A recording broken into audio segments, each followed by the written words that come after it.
নমস্কাৰ বন্ধু বান্ধৱীসকল, আশা কৰোঁ আপোনালোকে ভালে আছে। মোৰো বহুত ভাল। তো এয়া দেখিছেনে, মই বনাই আছোঁ ফুলকবি আৰু এয়া মাছ, আলু, বিলাহী, ফুলকবি। তো ভাত নবনালেও আঞ্জাখিনি মোৰ পেলাই পৰে বনাবলগীয়া। তো মই ভাবিলোঁ সোনকালে বনোৱাই ভাল, তেতিয়া যাব লাগিব আৰু গুৱাহাটীত। আজি মই ছয়গাঁও আছোঁ। এয়া মাছৰ মাথা আৰু ইফালে কচু আঞ্জা বহাই দিছোঁ। কচুখিনি কিন্তু মই তেল দিয়া নাই, পানীতে বইল কৰিছোঁ। আৰু ইয়াতে নিমখ, জলকীয়া, আদা নহৰু দিছোঁ, এইখিনিয়ে, আৰু একো নিদিওঁ। আৰু এয়া ফুলকবি, আলু, বিলাহী, মাছখিনি হৈ গৈছে। তো এইখিনি বনালোঁ। তো কচু আঞ্জাখিনি হ'লেই হৈ যাব মোৰ এতিয়া ৰন্ধা বঢ়া।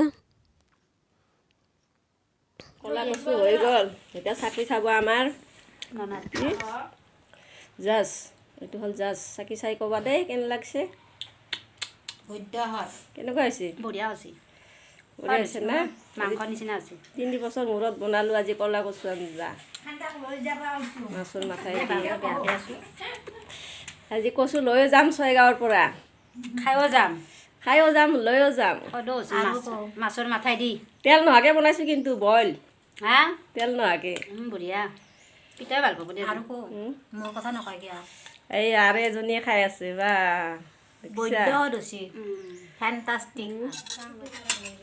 পানী গৰম কৰি পেলাইও আহিছোঁ, তেল চেল দিয়া নাই।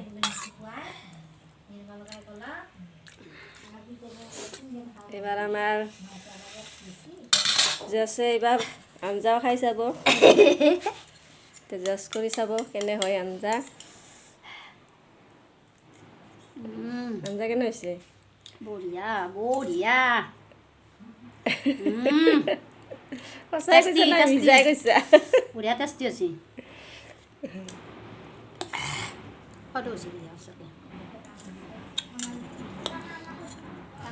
আমাৰ নতুন কইনা ফেশ্বন দিব এতিয়া ঘৰত, এতিয়া মডেলিং কৰোঁ।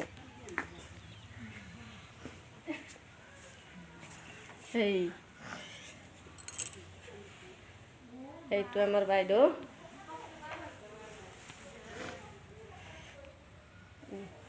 ধুনীয়া লাগিছে তোমাক।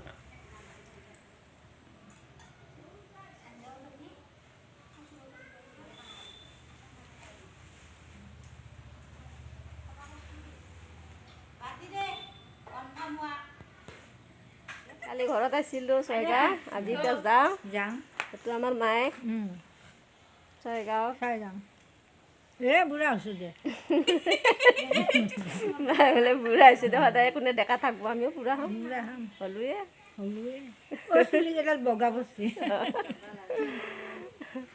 এইটো দেউতা বাৰান্দাত কাম কৰি আছে। পানীৰ বটল জুকি বাজাই আছে তাই। 10 টকা 10 টকা, ½ লিটাৰ পানী। তো বন্ধুসকল, মোৰ ভিডিঅ'টো চাই কেনে পালে ক'ব, ভাল লাগিলে লাইক কমেণ্ট শ্বেয়াৰ কৰিব, চেনেলটো ছাবস্ক্ৰাইব কৰিব। সকলোৱেও ভালে থাকক, সুস্থ থাকক, ধন্যবাদ। আৰু এয়া দেখিছে গোঁসাই ঘৰৰ চোতালত মানুহজনে ধান মেলি দিছে, আৰু এখেতে বোলে চিৰা দৈ খাই আহিছে। আহি এতিয়া টোপনিৰ মোচ লাগিছে, পূৰা ৰ'দত টোপনি মাৰি আছে গোঁসাই ঘৰৰ চোতালতে, দেখিছেনে?